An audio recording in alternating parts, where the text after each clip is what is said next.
అదానీ అనుబంధ కంపెనీలు ఒప్పందాల్లో భాగంగా భారత ప్రభుత్వ అధికారులకు భారీ ఎత్తున లంచాలు ఇచ్చారనే ఆరోపణలపై అమెరికాలో కేసు నమోదైంది. ఈ ఆరోపణలపై అదానీ గ్రూప్ కు చెందిన గ్రీన్ ఎనర్జీ ఈ రోజు రియాక్ట్ అయింది. ఇందులో గౌతమ్ అదానీతో పాటు సాగర్ అదానీ సీనియర్ ఎగ్జిక్యూటివ్ వినీత్ జైన్ లోకి కేసు నమోదు చేశారనే వార్తలు నిజం లేదని స్టాక్ ఎక్స్చేంజ్ ఫైలింగ్ లో గ్రీన్ ఎనర్జీ స్పష్టం చేసింది. ఇక ఈ ముగ్గురిపై సెక్యూరిటీస్ కి సంబంధించి మోసం కేసులో ఆరోపణలు మాత్రమే ఎదుర్కొంటున్నారని వెల్లడించింది.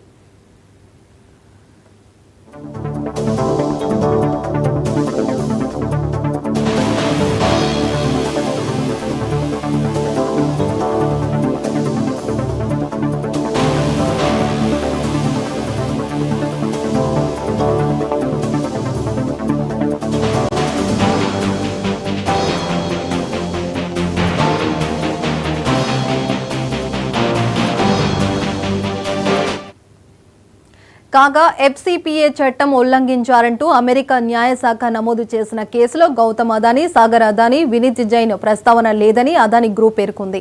యుఎస్లో గౌతమ్ అదానీపై కేసులు నమోదు అయినట్లు ఆరోపణలు రావడంతో తెలుగు రాష్ట్రాల్లో రాజకీయ ప్రకంపనలు చెలరేగాయి. ఏపీలో గత ప్రభుత్వ హయాంలో అధికారులకు ముడుపులు ఇచ్చినట్లు ఆరోపణలు సైతం పెద్ద ఎత్తున వచ్చాయి. అలాగే తెలంగాణలో ఏర్పాటు కానున్న స్కేల్ యూనివర్సిటీకి అదానీ ఇచ్చిన 100 కోట్ల నిధులను తిరస్కరించినట్లు రాష్ట్ర ముఖ్యమంత్రి ప్రకటించారు.